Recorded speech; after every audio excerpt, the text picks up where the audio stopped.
Hello, everybody, and welcome to another episode of the Toilets to Titles NFL Show Wednesday night. This is Joe. Happy to be back with you. I hope everyone had a great, happy Thanksgiving. We're heading up to December 1st. I can't believe tomorrow's December 1st. That is amazing. That means that we are 11/12ths of the way through the year already. Isn't that amazing? Absolutely amazing. And we're marching away through the NFL season. Upcoming is Week 13 games. That's amazing. We're almost done with this NFL season. Pretty much get through the month of December, and we're done with 2023, and we're done with the 2023 NFL regular season. I should say 2022 regular season, and getting into the playoffs. So time is marching forward. This is absolutely amazing, incredible. What can I say? But anyway, before we get into the content today, we're going to be recapping, giving my opinion on the Week 12 games and giving my picks for the upcoming Week 13 games. Before we do that, let's get the bells and whistles out of the way. First of all, please hit that like button, subscribe, give us that 5-star Apple review because we deserve it, and we really appreciate it when you do it. Where you can follow the show, Apple Podcast, YouTube, Facebook, Podbean, and Spotify. And our website, toiletstitles.com, it has all of our videos, articles. We've got 15 contributors here at Toilets and Titles. Some of us do videos, some do articles, some do both, and everything we produce winds up on our website. Again, that's toiletstotitles.com. You can find everything there. We cover fantasy football, we cover NFL football, we cover college football, and we cover draft content, which I absolutely love. That's probably my favorite thing to talk about.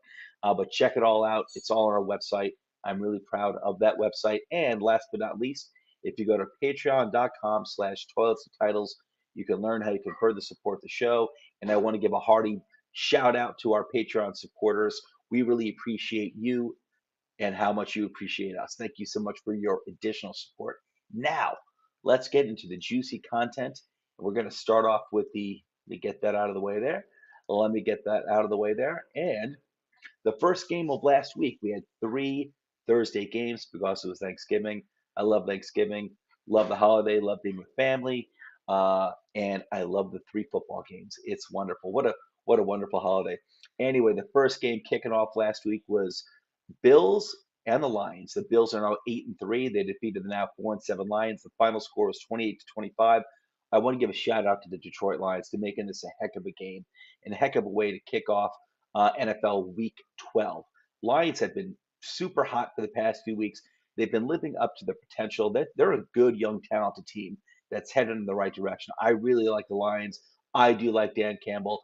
I like the talent that this team is accumulating, and they're becoming a physical. They're not just a talented team; they're a physical team too. I like them. They're heading in the right direction. They definitely have more work to do in the defense, but I love the direction the Lions are headed in. They should have had this game. They should have had this game. They were so close. Of course, Josh Allen pulls out. I remember, I think the Lions either tied it up or they took the lead with like a, no, no. I think they tied it up or they took the lead. I forgot exactly now. With like but they left 41 seconds left on the clock, regulation time, and in the fourth quarter. And I remember telling my wife's cousin, I'm like, you know what? They've got like 41 seconds left. That may be too much time that they gave to Josh Allen. So sure enough, Allen marches him down the field. Buffalo gets the last second win. It would have been such a cool win for Detroit because they're now 4-7. If they had won that game, they would have gotten all the way back to 5-6. And the Lions actually they were having an interesting year. They were putting up a lot of points this year throughout pretty much the entire year. But they're also letting up a lot of points. But they've been, this is a team that easily the Lions, could have been like, 5-2 or something like that at some point. Just losing really close games throughout pretty much the entire year. And they could have gotten themselves at one point. I think they were like 1-6 or 1-5. They could have gotten themselves all the way back to 5-6, unfortunately. And if they had done so, they would have been, creeping up into playoff contention there. We've got like 5 games to go, but still, they would have been creeping up into playoff contention there. Unfortunately, they dropped to 4-7. They're probably out of playoff contention now. They probably have to win like, the last 5 games in a row in order to do it. That's probably not going to happen. If they had won this game, they could have been, in realistic contention, at least for the number 7 spot in the playoffs for the NFC. But they fall to the Bills, who are now 8-3. The Bills, as time has been marching on, have been looking less and less impressive. Not that they're not a good team, but man, the beginning of this year, like the first month this year, Bills look like a team that was on a mission. They look like a team that when that just has that feeling that their mission is going to the Super Bowl and at least going if not winning. Just the Bills had that feeling like a team on a mission beginning of this year. I'm not saying they can't do it. They certainly can do it. I'd say they and the Chiefs are the two best teams in the AFC. But it doesn't have that feeling of certainty anymore. And listen, there's no shame in winning a close game to Detroit. Detroit's a tough team. They fight. They're a bunch of fighters. That's something I like about the Lions. They don't lay down for anyone. The Lions don't lie down for anyone. But the Bills pulled this one out, so that's good. Hey, listen, they won the game. Doesn't matter if it was close, but I am getting a little worried about the Bills. I am getting a little worried about that team. I gotta say. But they are in three. They are only, I think, a game behind Kansas City for the number one overall seed for the playoffs, which is stuff we got to start looking at now because we are getting to the home stretch here, like the final five games of the season. So I'm a little concerned about the Bills. Obviously, they're going to go to the playoffs, but there's not as much certainty in my mind about the Bills anymore in terms of getting to the Super Bowl, in terms of how far they can go in the playoffs. They do have me a little worried there. And before I go to the next game, let me check out the comments here. Johnny Shep says, he stopped watching Willow so I could watch you, Joe. That was the right decision, John. That was the right decision. Actually, I do want to see Willow. I have to say, I actually just wrapped up Andor, and I caught up with that. That was phenomenal. And I only just got Disney Plus like 2 months ago. I've been trying to catch up on a bunch of things, bunch of programs. Andor is phenomenal, and I'm pretty harsh critic when it comes to shows and movies. And Andor has my full approval. But Willow, I got to check it out too. Let's see, Chris's videos. My man, Chris's videos. Hope all's doing well, Chris. I like the way your Chicago Bears is trending.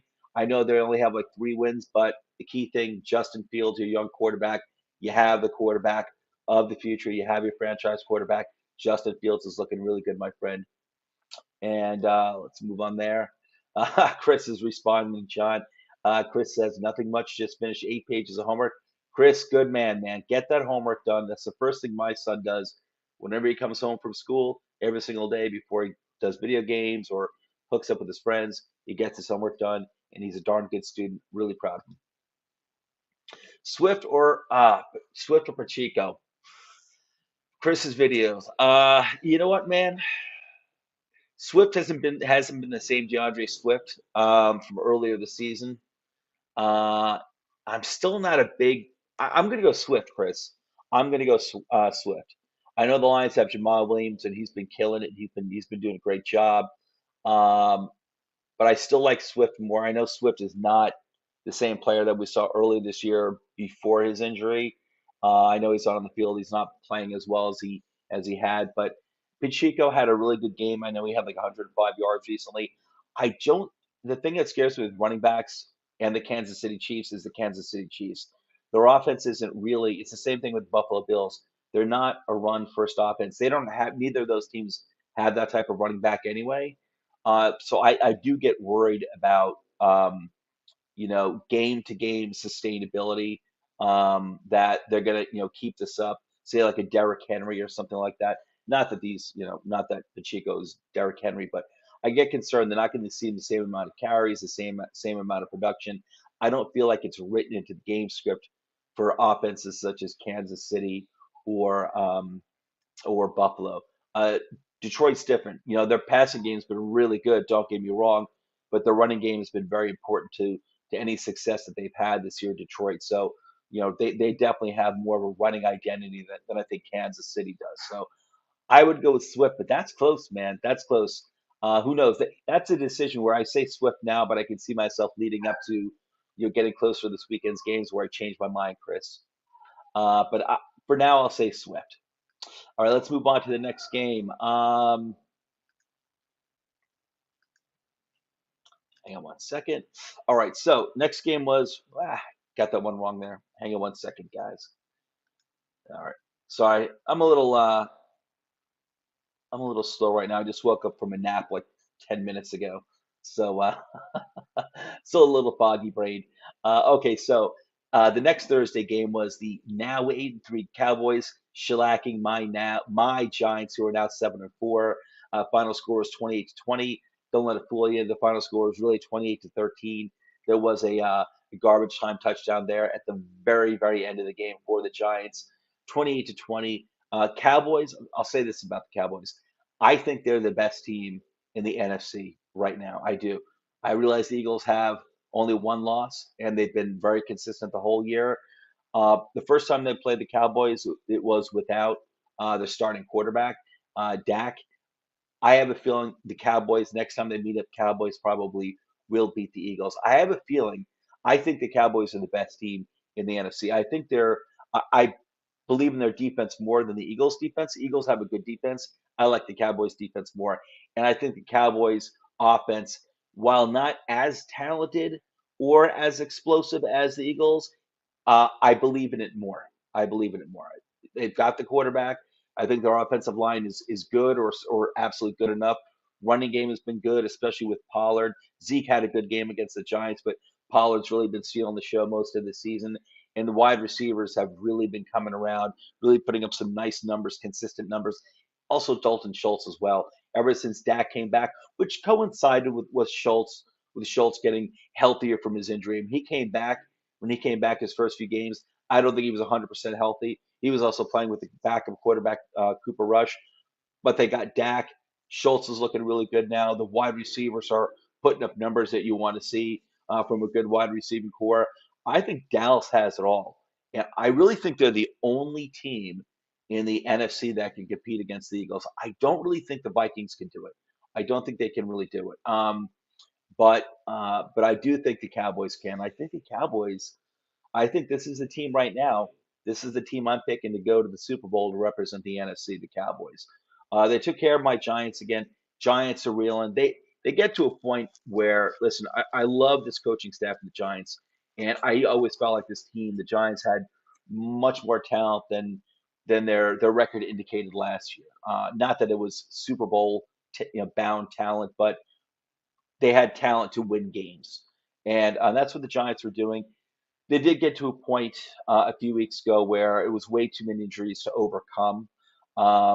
And they are getting some key guys. The Giants are getting some key guys back this weekend, including Azeez Ojulari. I think Bellinger, the rookie tight end, who was a very, very important an unsung hero on the offense for the Giants this season. He's coming back. I believe he's coming back this weekend. But Ojulari is coming back as well. I believe their cornerback too is coming back. They were missing for this week, and I think the previous week, but definitely this past week against the Cowboys, they're missing their two starting cornerbacks, Xavier McKinney, one of their top safety as well. Ojulari's been out. A healthy portion of their offensive line has been injured for the past few weeks. It looks like Evan Neal's gonna be back, another rookie this year and this weekend. And he was getting better and better, from earlier this season. The middle of the season, Neal was getting better and better. Definitely not a polished product, but definitely getting better and better. So Giants are getting healthier, and they're getting healthier at the right time. Unfortunately, there's no wide receivers there, so it's still Daniel Jones, Saquon Barkley, and Darius Slayton, who you know is not even close to being a wide receiver one. He's just simply their best wide receiver they have. He's healthy and he's been producing, but like 75 yards a game, and if you're lucky, a touchdown isn't enough. So they definitely need more weapons. But like I said, if they can get some of these key players back, that's how they've been winning pretty much this entire season. Was really more on the defensive side of the ball. Saquon Barkley, obviously the most important component on their offense. He hasn't been the same player for the past 2 weeks. I think a lot of that has to do with his usage. I think he is playing somewhat injured, not seriously injured, but he's somewhat injured. He's on pace for something like 411 carries for the season. He's been used more than he's ever been used before by the Giants, including his rookie year where he was used a lot. But he is on an incredible pace for the amount of carries that he's getting, and I think his body is it's taking a toll. So but Giants, listen, the important part of the season starts now. You are still playoff relevant, which is incredible. Entering into December, we probably haven't been in the playoff conversation. First day of December, which is tomorrow. We haven't seen that since probably 2016. So it's been a great season. Let's go Giants. I still think you have a few more wins in you, even though this is the toughest part of your season coming up. We still have two games against Washington coming up. They've been rocking and rolling.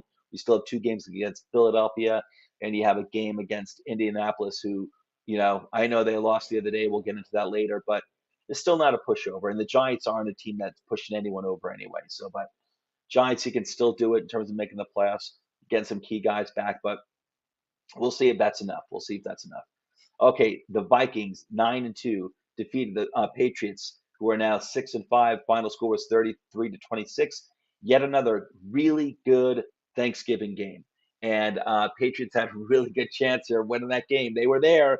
They were there until the end. But listen, the talent played out. That's what mattered. Vikings were definitely a more talented team than Patriots. But like I've always said about Bill Belichick, you got Bill Belichick as your head coach. That guy's an equalizer. As your head coach and defensive coordinator, that guy's an equalizer, just like an elite quarterback. You kind of have a chance, like in every single game. I guess you got Belichick. They almost took this game, man. Mac Jones had a pretty good game. Hats off to him. He did have a good game. But the Vikings pulled out the win here. 9-2, still a very unsung 9-2 Vikings team. No one's really paying attention to them, but I think that's really got more to do with their track record for a long time of not living up to expectations. People are very wary, including myself, definitely very wary of putting too much faith in the Vikings team that has always, for a long time now, always seeming to just, undercut itself, not live up to its own talent. So far, so good. Vikings are looking really good. They are 9-2. Like I said, I'm going to stand by my prediction that if the Cowboys, if they stay healthy, they're going to be the team representing the NFC in the Super Bowl this year. All right, so let's move on to the Sunday games. The Browns are now 4-7, leading up to the return of Deshaun Watson. They are now 4-7. They defeated the 5-6 Buccaneers, 23-17. Man, Buccaneers. I still think this is a team. I still think this is a team that is that can go off and basically win like its last 5 games and make it into the playoffs. I still think the Buccaneers have that talent to do it, and he still got Brady. And I realize Brady's not having a Brady like year. I get it, but he's still Tom Brady, and I still think the Buccaneers have enough talent to win like the next the last like 5 games and get into the playoffs, 5 or 6 games and get into the playoffs. But you can't lose to the Browns. The Browns have their own injuries, and it's not like they're playing with Deshaun Watson yet. Their quarterback's not a bad quarterback, Jacoby Brissett, but you got to be beat. You have to beat the Browns when they're led by Jacoby Brissett, and your team is led by Tom Brady. And the talent that you do have, you got to win the game. They didn't. Uh, their playoff chances took a huge hit here. They're not out of it by any means. The Buccaneers, they could still rattle off enough wins, to make it into the playoffs, but you can't lose a game like that. Hats off to the Browns, man. They're 4-7. Um, you know, um, the quarterback, Deshaun Watson, is going to be. I believe he's back. Um, I believe he's going to be playing this week, this upcoming week, week 13, I believe. That's what the Browns have been treading water, waiting for. I believe he is going to be playing this weekend, so it's going to be interesting to see. I mean, the Browns aren't making the playoffs this year, but let's see. We have to give Deshaun Watson some time because he hasn't played in like almost 2 seasons. So we'll see how he does, talent wise. He's probably going to need some time to kick off the rust. But we'll see what, the Browns can do behind Deshaun Watson, for the last 5 or 6 games of the season. Okay, the Bengals are now 7-4. They defeated the now 7-4 Titans 20-16. Two good teams here. Not much to say about this game. I don't think there were any monster performances here. Bengals did a good job of minimizing Derrick Henry's damage. Damage he could do on any given week. They did a good job of managing Derrick Henry, and that's the key to the win right there, in my opinion. Bengals, man, a shaky start to the season as the defending AFC champions. They're now 7-4. They're looking pretty good. I still am not counting them up there, or the Titans as well. I am not putting them in the same status as Buffalo and Kansas City. But then again, who the heck was putting Cincinnati in that type of status last year, and they still made it all the way to the AFC. So, you know, two good teams, not great teams, two good teams, both 7-4. That's all I have to say about that. I don't want to spend too much time in that game. Okay, the Dolphins are 8-3, and this is a team that they defeated the now 1-9-1 Texans 30-15.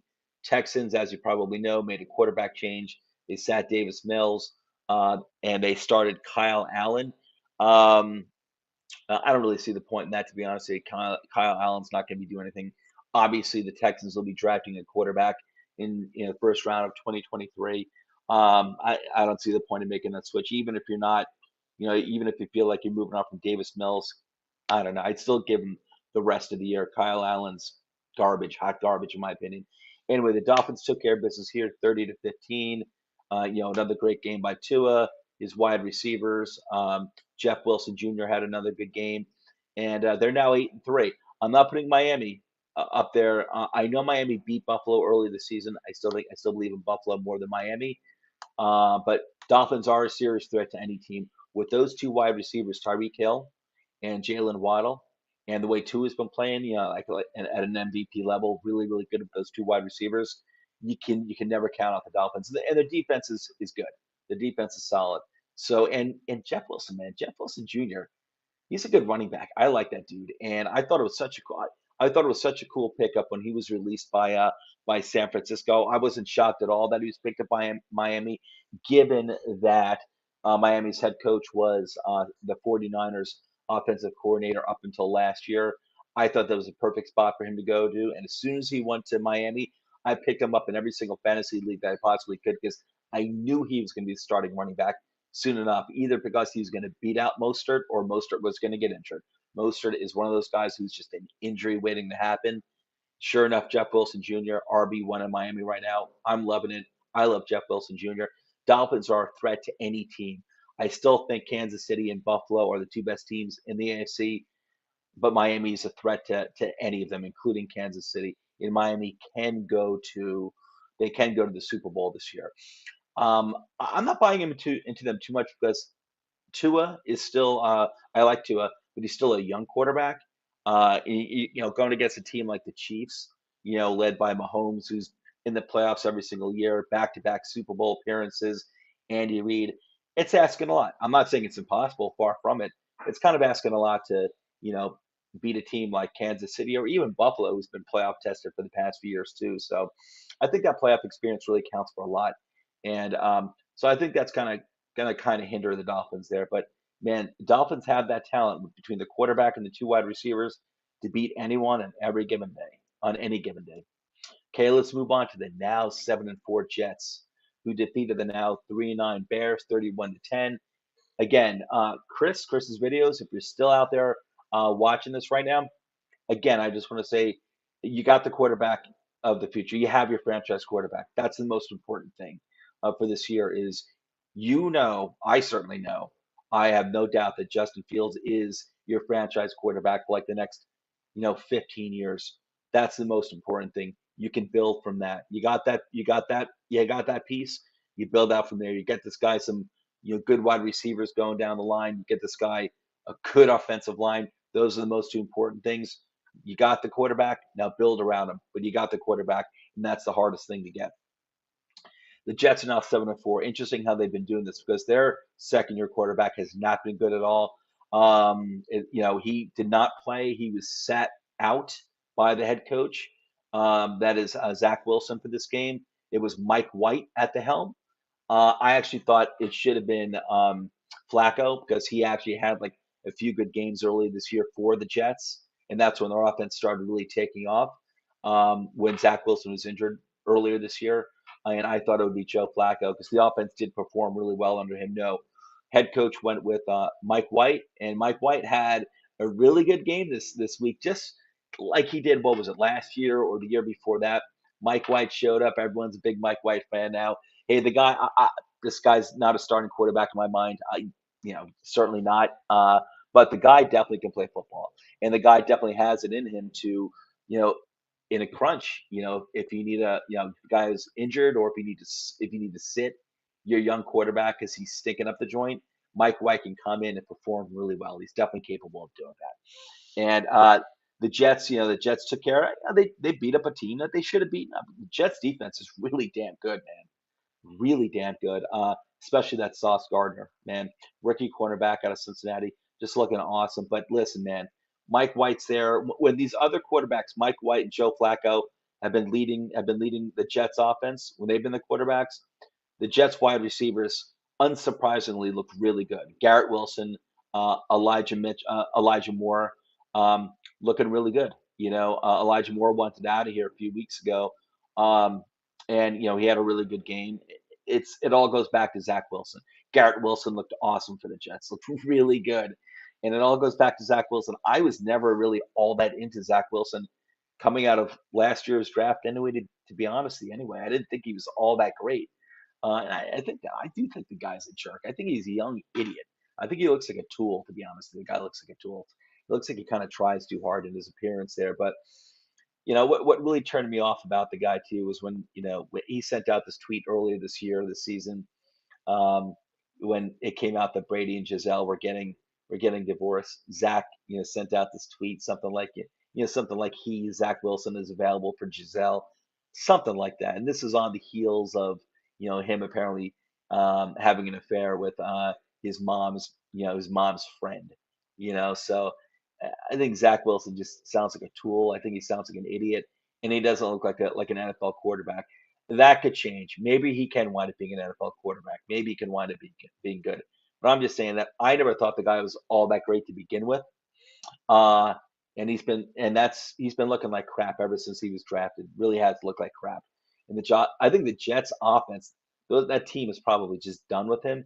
He's probably going to get another chance, but I don't think he's got the talent to salvage anything. I just don't think he has it. Um, we'll see, because it doesn't look like the Jets are going to be in position to draft another quarterback in the first round in 2023 unless they trade up, because Jets are looking good. They're 7-4.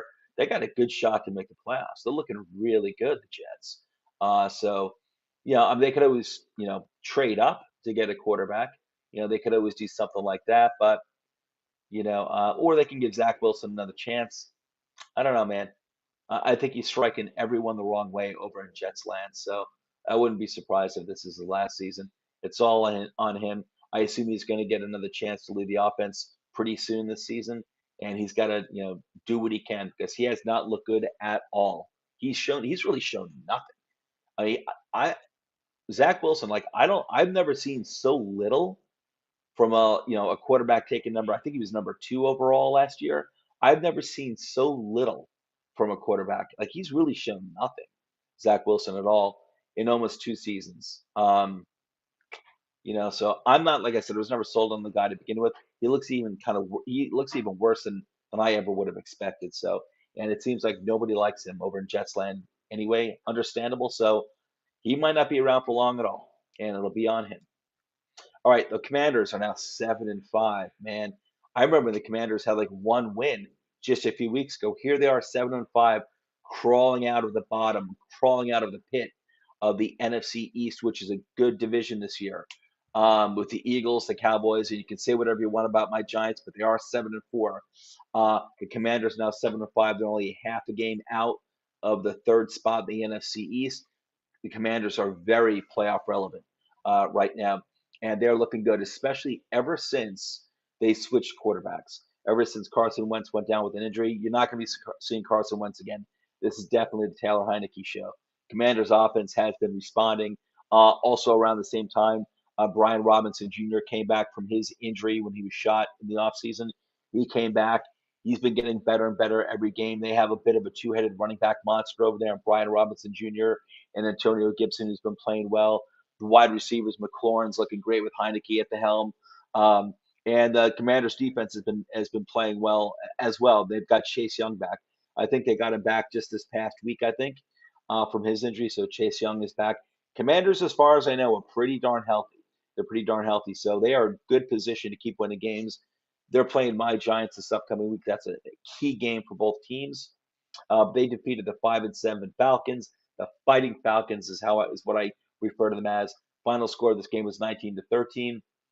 Falcons. I'll still say this: Falcons for the past few seasons, they're only 5-7, but it's a few more games that I would have thought they would have won going into the season. So I know they fell here. They fell to a better team in Washington. Washington is better. But the Falcons have, they've been giving everyone a hard time. They're only 5-7, but they've been giving everyone a hard time. And when you're not the most talented team, that's all you can ask for is get some wins and then, be scrappy in the losses. And that's what the Fighting Falcons give you. So hats off to the Falcons in this loss. Uh, Panthers are now 4-8. Man, they defeated the now 3-8 Broncos. Final score is 23-10. Holy cow! It really can't get any worse for Denver. You would think right now. Russ Wilson looks like garbage. His teammates, I forgot which teammate it was, but kind of went after him on the sidelines this weekend, calling him out. I guess I don't know what was said there, but didn't look good. His teammate went up to him and started mouthing off at him and Russ Wilson.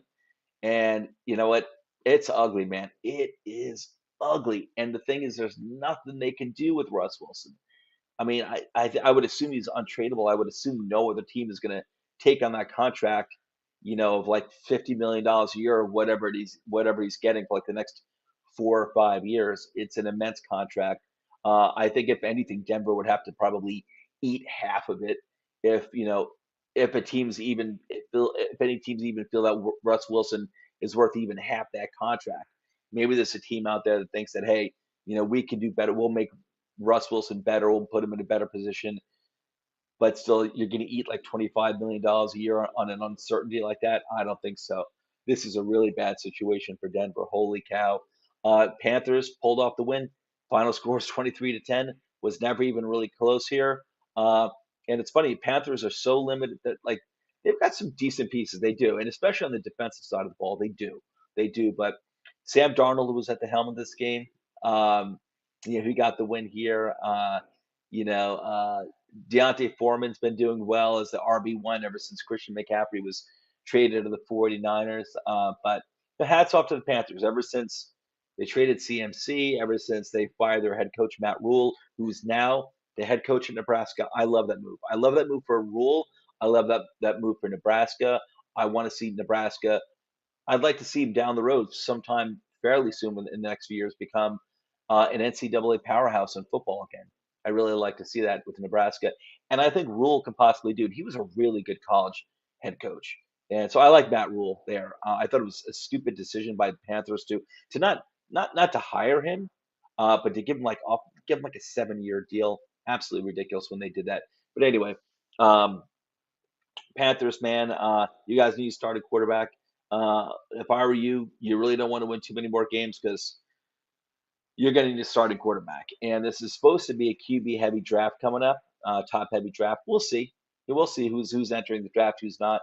We'll see just how talented these guys really are, or if it's how much of it's just hype. But Panthers don't win too many more games because you're going to need a quarterback. Sam Darnold and Baker Mayfield are not the answers. Are not the answers. No quarterback on your roster is a long-term answer for you guys. Okay, the Jaguars are now 4-7. They defeated the now 7-4 Ravens 28-27. I can't sit here and say the Jaguars have arrived because they're 4-7, but man, this is a team, the Jaguars, that have been really they've looked good the entire year. I don't think they've gotten blown out by anyone. Obviously, they have 7 losses. They have three more losses than they do wins. But I know a lot of their losses were close losses. Like it may have been that all of the Jaguars' losses have been within one score. So they could easily be a 7-4 team, the Jaguars. When you beat a team like the Ravens, this is not the same amount of talent that the Ravens have had that we're used to having over the previous 10 years. Ravens have always been one of the more talented teams, one of the more dominant teams. Ravens are 7-4, but they definitely are not the same dominant team that can bully people like they have in the past. It's not that type of team, the Ravens. They're definitely lacking talent in some key areas, especially wide receiver. Jaguars, the Jaguars are looking really, really good. They've got Trevor Lawrence is having a good second year as NFL quarterback. Travis Etienne's looking really good. Uh, Christian Kirk, who most of us were laughing at the contract that he that the Jaguars gave him in the offseason. He's been having a really good, really nice year for Jaguars. On the other side of the ball, Jaguars have really good young defense. This team is really developing into a nice, well talented team on both sides of the ball, and they got a good head coach too. Jacksonville Jaguars do. They have a good head coach. This is a team that is definitely headed in the right direction.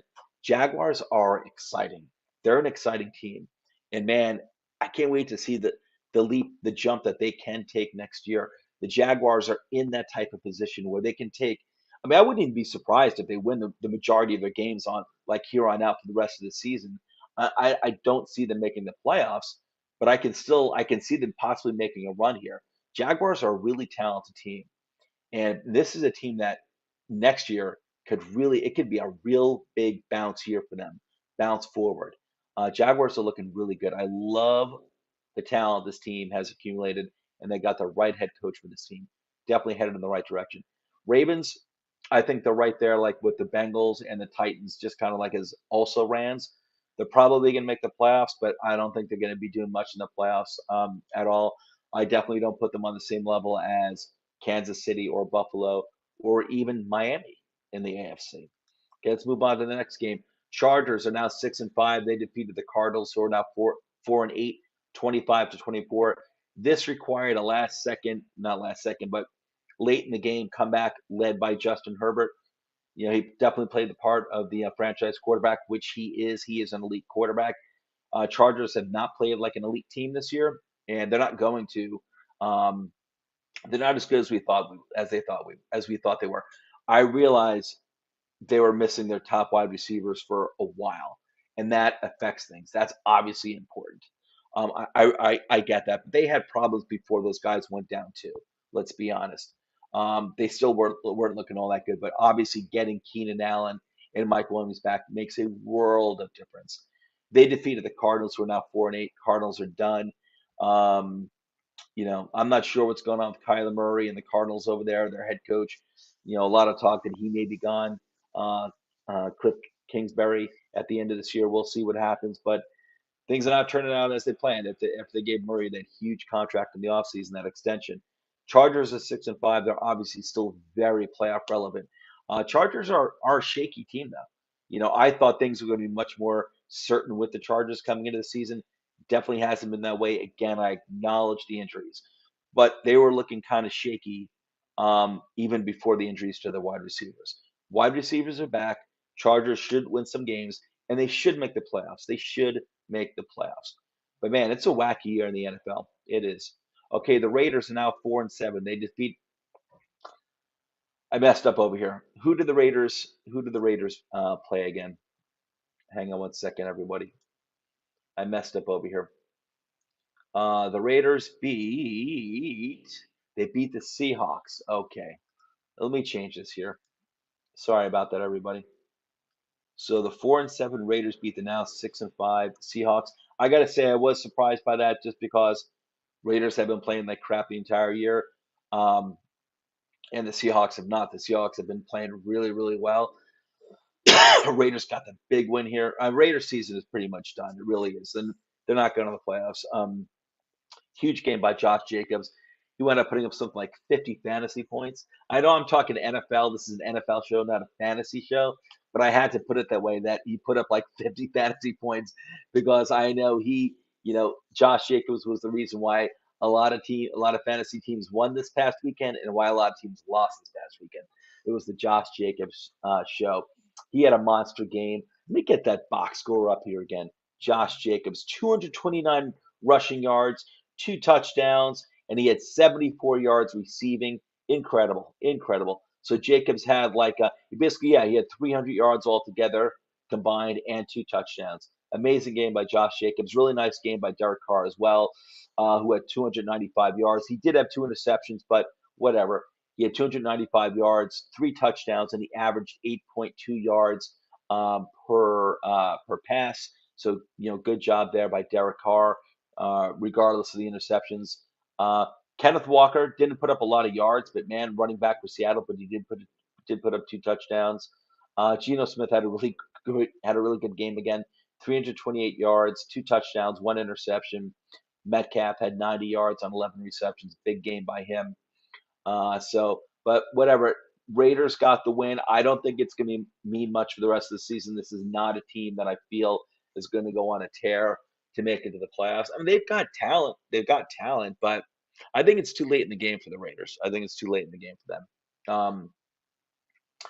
But I do believe that McDaniels will be around as their head coach next year, and I believe, regardless of how the season finishes out for the Raiders, I do think that Josh McDaniels should be back next year as the head coach for the Raiders. But Seahawks, all right, they got a loss here. Seahawks are still very playoff relevant in the NFC picture. That's a good team, man. What a turnaround for the Seahawks. What a story. What a year for Seattle. Okay, the Chiefs. The Chiefs are 9-2. They've got the second best record in the NFL, behind only one game behind the Eagles, who are 10-1. Chiefs took care of business against the beat up Rams, who are now 3-8. Final score of this game was 26-10. I really don't want to spend too much time on this. It was it was obvious that it was going to be a blowout. Chiefs took care of business. Simple as that. Rams season is done. They are done. It's been done for a while for them. They're completely beat up on offense. They do need to get for next year. They need to get a few things, and it's really all on the offense. Number one, they need to improve that offensive line in both pass protection and run blocking. Number two, they need to get a real running back. None of this Cam Akers, Darrell Henderson crap. Those two guys are crap. Darrell Henderson, I think he had a pretty good game for whatever team he wound up on this past weekend. He's not a good running back. He's not an RB1. Neither is Cam Akers. I think they're both gone. Cam Akers may still be on the team, but these guys, I was proven right. I listen. We all get things right about fantasy football. We all get things wrong. I was never, ever on those Rams running backs. I've always stayed away from them like the past 2 years. Never into those guys at all. Rams, you need to get an offensive line. You also need to get a real running back. All right, you need an RB1 to help your passing game. And you need to get another really good wide receiver to play alongside Cooper Kupp. It obviously just can't be the Cooper Kupp show all the time. So you need to get Stafford another wide receiver. Most importantly, you need to get him an offensive line, because that offensive line is trash. And you need to get him a real running back too. That's what you need. And everything can turn around next season if you can do that. Okay, so the 49ers are now 7-4. They defeated now 4-8 Saints, 13-10. I'm not going to really go into this game. Close game. I thought it would be a close game, low scoring game. I'm not into the 49ers, I'll be honest with you. I'm like the only person out there that I can think of that was not all that high on the CMC trade. I thought CMC, like, if he was going to make a real difference for a team, it would have been a team like Kansas City, or Buffalo, even though they're like pass first offenses. But he's a player who would have been perfect for them at running back. Those two teams who, you know, could really use like a real running back. And I'm not buying into Isaiah Pacheco as like this RB1. I'm not buying that. Not yet. He needs to, show it over more weeks. I'm not really into, I'm not buying into Isaiah Pacheco right now. But I don't. 49ers is 7-4. A lot of, I know I hear more and more people predicting the 49ers to go to the Super Bowl. I don't see it. I don't see it. I don't think they have the talent to do it. I realize that Ayuk is having a good year. Debo Samuel's been kind of quiet compared to last year. Uh, CMC scares me. The dude is an injury waiting to happen. I mean, I'd be shocked if he doesn't get injured at some point, you know, this regular season or in the playoffs. I'd be surprised. I'd be actually shocked if the 49ers made it all the way to the Super Bowl and CMC is there healthy. I'd be really shocked about that. I'm not buying the 49ers going to the Super Bowl. I think I'll take the Eagles over the 49ers. I will definitely take, again, my prediction, NFC representative in the Super Bowl is going to be Dallas Cowboys. I'll take the Cowboys. I'll take the Eagles over the 49ers. I may take the 49ers over the Vikings just because, their physicality. I love the 49ers physicality. Um, and they do have a record of success in the playoffs as opposed to the Vikings. But I am not sold. I don't have the 49ers in my Super Bowl calculations for this year. I just don't. I'm just not buying it. The Saints, I'll say it again like I do every week. Your general manager should be fired for trading away your 2023 first round pick this past offseason, and you wound up taking Christian Olave, a wide receiver, in the first round with that pick. I think you took two players in 2022, and neither one was a quarterback. And it's nothing against Olave. I forgot who the other player was that he may have taken, but it's nothing against Olave. I always liked Olave, but you're not trading up a future first round pick to take a wide receiver. I don't know what you were thinking. You don't have a first round pick in 2023 when you're going to be when you're almost certainly going to have a top five pick in this upcoming draft and a quarterback have the draft, and you're not going to have a first round pick. It's malpractice. Your general manager, if I were the owner of the Saints, I'd be the general manager would have been fired already. Would have been. And I consider myself a patient person. I would have fired his ass already. Your general manager is horrible. Horrible. Um, the 10-1 Eagles defeated the now 4-8 Packers. Final score of this game was 40-33, high scoring game. Big story here. Aaron Rodgers got injured, pulled out. Jordan Love comes in. Jordan Love's been in the NFL for 3 years now, I think, and he had a good game. He had a good game. So we'll see if Rodgers is going to be sat this upcoming week. I'm not sure what his injury status is anyway. But I don't know. Packers may decide to give him a rest anyway and see what Love can do, even though they just gave Aaron Rodgers that huge extension or huge new contract this offseason. I think he's getting something like $50 million a year. Um, they may decide to just sit him and give him a rest because Packer season's over anyway. So they might want to see what Love can do. And I get it. I think that's actually not a bad idea at all. Why not? You're not going anywhere anyway. Let's let's see what Love can do. I would play him as well. I would this upcoming week. But Eagles did pull out this game. Final score was 40-33. Now the Eagles offense keeps rolling. Um, yeah, I will say this about the Packers in this situation with Aaron Rodgers. In my opinion, the way I see it, it is a big difference between Aaron Rodgers and Russell Wilson. I don't think Aaron Rodgers looks like crap. I just don't think they've got the weapons. Yeah, they don't have an elite wide receiver like like they're used to having, and they really don't. Their wide receivers aren't that talented. They could wind up being, their two most talented wide receivers on the team are two rookies. So the talent could be there. It could just be taking time to develop. That's all. And at this point, the season's over for the Packers. Uh, I don't think I've watched Rodgers play. I don't think he's done. I don't think he's shot. Russ Wilson looks shot. I don't think Aaron Rodgers looks shot. And I think the Packers could trade away Aaron Rodgers with another team fully taking on his contract in the offseason because I don't think he looks shot. Um, I just think he kind of wants. I think it's a combination of. I do think Rodgers wants out of Green Bay. I don't care what he says. I think he wants out of Green Bay. He's listen. The dude's like he's pushing 40 years old. He wants to. I think he wants some certainty around him in terms of his receivers, and the talent on the rest of the team, and he wants to be making Super Bowl pushes. And I think that's his main thing right now is that he doesn't want to be like waiting for other talent to develop anymore. The guy's 38 years old. So, I wouldn't be surprised if he's traded this offseason. We'll see how Love does. We'll see how Love does this game. And if he does well, maybe they just continue to start Love and then they trade Rodgers in the offseason. And I bet Aaron would probably welcome that. I'm sure he's got a no trade clause and he can decide, who he's traded to. I'm sure it would be a good team. Maybe it'd even be the Jets. Maybe it would even be the Jets. Or who knows, maybe even the Giants. Maybe my Giants, even though I love Daniel Jones.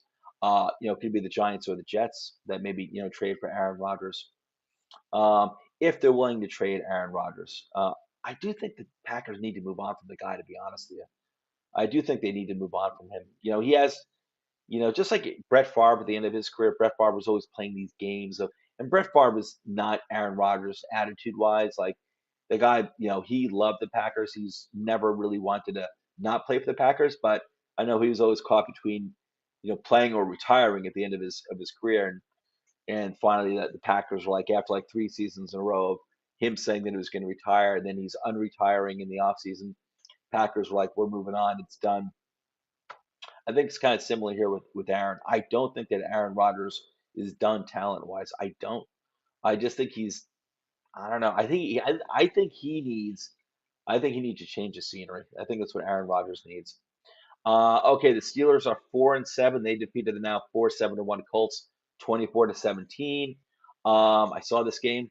I was actually doing the game Monday night with Justin and a few of the other Toilets to Titles guys. We kind of took turns. Justin's a Colts fan.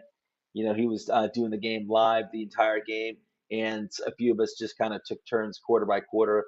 I did the second quarter, and I did the first part of halftime as well. But good game, good game. Two teams, you're not having a great year. Steelers, now that the Steelers have Watt and Fitzpatrick back, they're winning some games. They're looking pretty darn good too. They're looking pretty good. Kenny Pickett, rookie quarterback, had a really nice game this game here.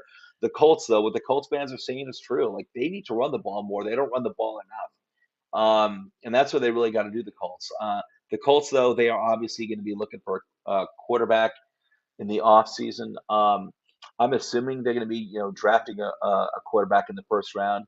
That would be my assumption. They also need to improve that offensive line too.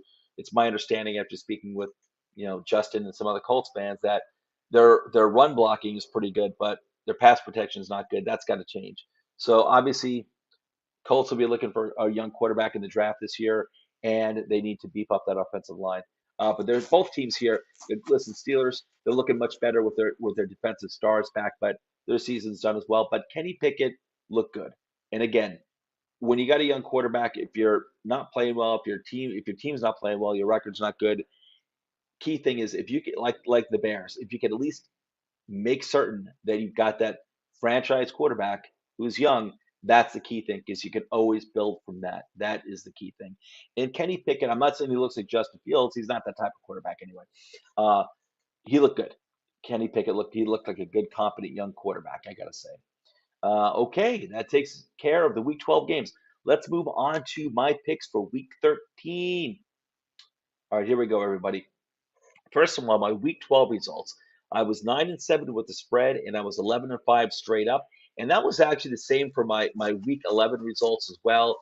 When I did last week's episode from Los Angeles when I was visiting family out there for Thanksgiving, uh, I didn't know my Week 11 results because I didn't have time to go back and look into it.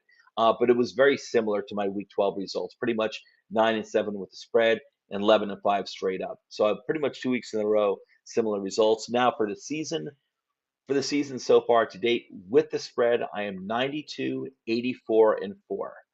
And straight up, I am 105, 74, and 1. Now, week 13 spreads. My picks the spreads are based, they're from ESPN.com. It says ESPN Sportsbook. No, it's ESPN. I used to get the spreads from DraftKings Sportsbook. I'm not doing that anymore. I don't feel like going to two sites. I'm just doing it from ESPN. That's it. So these spreads are coming at you from ESPN.com, and this is as of last night. Okay, guys, Week 13 picks. Bills at the Patriots. The Patriots are getting 4 points at home. I'm going to take the Patriots. I probably should do this, but I'm going to take the Patriots getting the 4 points at home. I'll take the Bills straight up, definitely to win the game. Um, you know, something my gut instincts are telling me the Bills are going to crush New England in New England, and that the Bills are looking forward to doing that, and they very much want to do that. But it's the Patriots. It's Belichick getting 4 points in New England. I got to go with the Belichick's getting 4 points in Belichick land. So, but I will go with the Bills straight up. Steelers at the Falcons. Falcons are getting 1 point at home, but I'll tell you what. I'm going to take the Steelers giving the point, and I'm going to take the Steelers straight up. So I'm going to take the Steelers on the road for the slight upset. I'll take the Steelers giving the 1 point, and I'll take the Steelers straight up. Packers at the Bears. The Bears are getting 4 points in um, in Chicago. I'm going to take the Bears getting the points in Chicago. I'll take the Packers straight up. And this depends, though. I'll take the Packers straight up if Aaron Rodgers is playing. If Jordan Love is playing, I don't know. I don't know. I don't know about that. Um, I realize the Packers lost Mooney, but honestly, as well as Justin Fields have been playing this year, it's not like any of the wide receivers are really standing out, having great games. Even with Justin Fields having a really good second year. Um, I'm going to work under the assumption that Aaron Rodgers is starting. And so I'll take the Packers straight up. I'm taking the Bears getting the points no matter what, no matter who's starting for Green Bay quarterback. But if Love is playing, I might, if Love is playing, I would take the Bears to win straight up in Chicago, in Chicago. But I'm going to work under the assumption that Rodgers is going to be the starting quarterback. So I'll take the Packers straight up, but I'll take the Bears getting the points either way. So the Bears getting the 4 points at home. Jaguars at the Lions. The Lions are getting a point. I'm surprised they're getting a point against the Jaguars in Detroit. I'm surprised the Lions are getting a point at home. I'm going to take the Lions getting the point. I'm going to take the Lions straight up to win this game. This is going to be a fun game. This is going to be a fun game, man. Lions have been very capable of putting up like 30 plus points pretty much against anyone uh, when they've been mostly healthy. Amon-Ra St. Brown just had another really great game this past weekend. Um, where they almost pulled out the win against Buffalo. Amon-Ra had something like 122 yards receiving and a touchdown, and he's been phenomenal. And Jaguars, like I said, I was talking up that team earlier. I love the direction Jacksonville's going in. They've got talent on both sides of the ball, good young talent. But I'll tell you what, I like the way Detroit's been playing for the past month or so. I'm going to take Detroit in Detroit, getting that 1 point and to win straight up. Jets of the Vikings. Um, oh yeah, I think the Vikings are going to be too talented for the Jets to do anything with. So I'll take the Vikings giving the 3 points and the Vikings straight up. So again, it's Jets at Vikings. The Vikings are giving 3 points. I'm going to take the Vikings to win by more than three, and I'm taking the Vikings straight up. Commanders at the Giants. The Giants are getting 2.5 points as of last night on ESPN. Giants are getting 2.5 points at home. I'm going to take the Giants getting the points, and I'll take the Commanders straight up. The Giants are getting some key players back, uh, mostly on the defensive side of the ball. Also, getting one or two players back on the offensive line, which is good, to see. But two things that scare me with the Giants is Saquon Barkley, his usage so far. The past 2 weeks, he's been really looking very pedestrian. And I think a lot of it has to do with his body getting banged up from the amount of carries he's had so far this year. And number two, there's still no wide receivers. There's no wide receiver help coming for the Giants. It's Darius Slayton or bust in the wide receiving core. Um, and but the Giants defense, they're getting some key players back. Not enough. They're still missing a Dory Jackson for a few more games. They're still missing Xavier McKinney for a few more games. That hurts because the Giants defense has been key for this team throughout most of the season. With the offense doing just barely enough to win, but it's the defense that's been really keeping everything together for them. So, and the Commanders are looking good, man. They're looking healthy. That offense is clicking under Taylor Heineke. But I'll tell you what, though, the Giants have a history of having the Commanders' number, of having Washington's number. So, but I will go with the Commanders to win this game straight up, but I'll take the Giants getting those 2.5 points at home. Okay, Titans at the Eagles. The Eagles are giving 5 points. I've got no problem taking the Eagles winning this game big. No disrespect to the Titans, but I'm going to take the Eagles. I'll take the Eagles giving the 5 points and the Eagles straight up. Broncos at the Ravens. Ravens are giving 8 points. Man, it's funny. The Ravens are 7-4, but it still feels like a disappointing season for them in my eyes. So they're definitely not a dominant team like we're used to seeing. But I definitely have to take the Ravens giving the 8 points. Broncos have looked horrible, so I got to take the Ravens giving the points and the Ravens straight up. Browns at the Texans. The Texans are getting 7 points at home. I'm taking the Browns, giving the points, and the Browns straight up. Texans, listen, obviously the Texans only have one win. They're not a good team, but I got to say, this is a team that's actually, stayed in there most of their games, has played tough when you wouldn't expect them to. So I give them that type of credit. But Browns have Deshaun Watson playing this game's in Houston. Man, that's going to be interesting to see. It's going to be That could be ugly. That could be really ugly. We'll see how it goes in Houston with Deshaun Watson's first game back.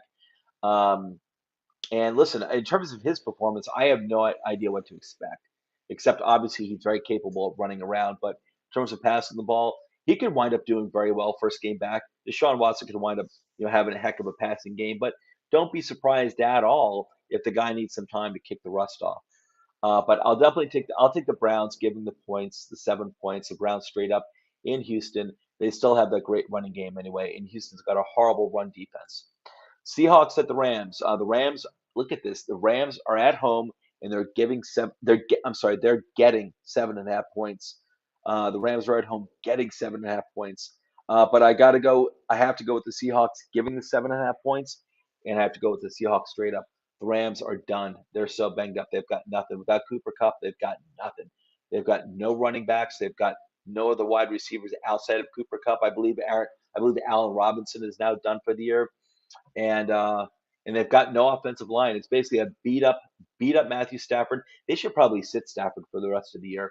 Let the guy rest his shoulder, whatever his injury is that he's had all season long. Let the guy rest it. You're not going anywhere. You're not going anywhere.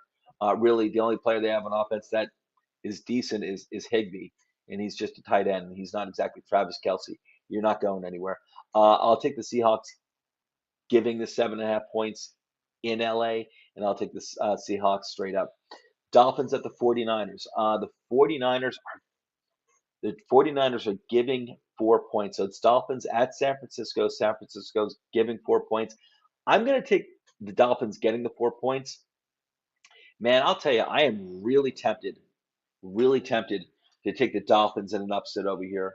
But the game's in San Francisco, too. It is a young quarterback. The 49ers do have a really tough defense.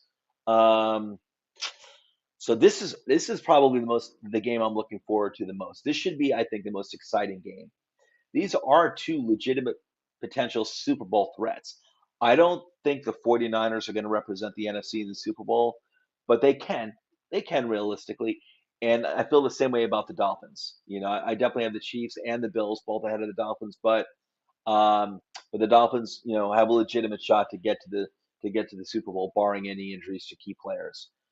This is probably the most exciting game this upcoming week. I'll take the Dolphins getting those 4 points. I'll take the 49ers straight up in a close and exciting game.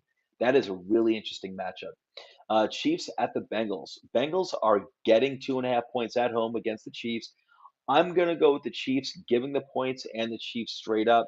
I do think this is going to be a good game. I do. I think this is going to be a good game. But listen, the spreads, Cincinnati's getting 2.5 points at home. I, I, the Chiefs maybe win by like a field goal or 6 points or 7 points.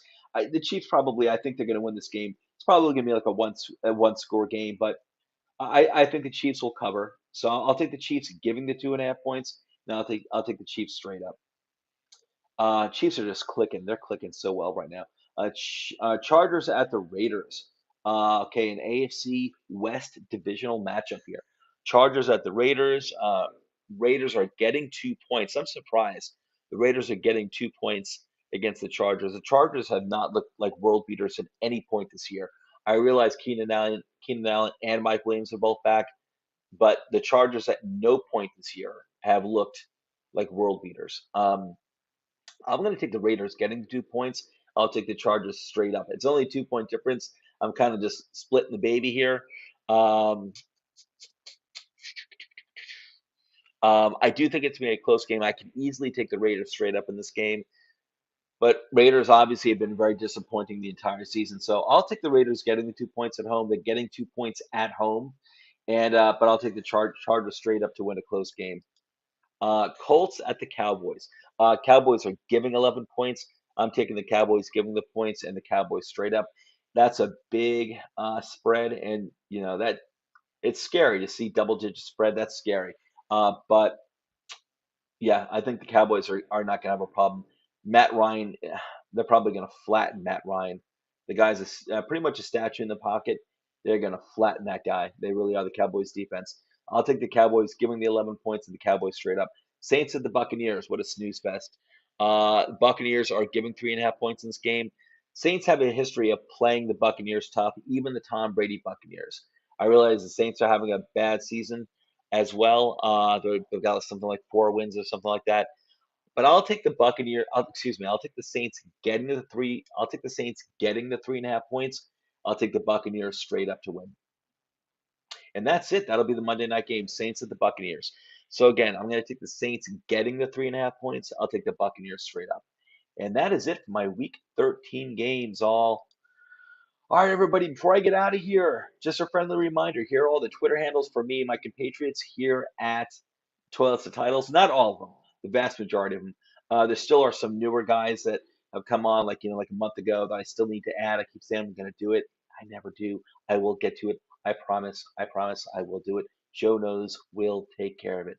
But anyway, for the vast majority of my colleagues here at Toilets to Titles, those are their Twitter handles. Please give them a follow. We'd really, really appreciate it. And one last friendly reminder, please hit that like button, subscribe to our podcast, hit that bell, give us that 5-star Apple review. We'd really appreciate it. Everything like that really helps this program out a lot. It helps out the show a lot. We really appreciate it.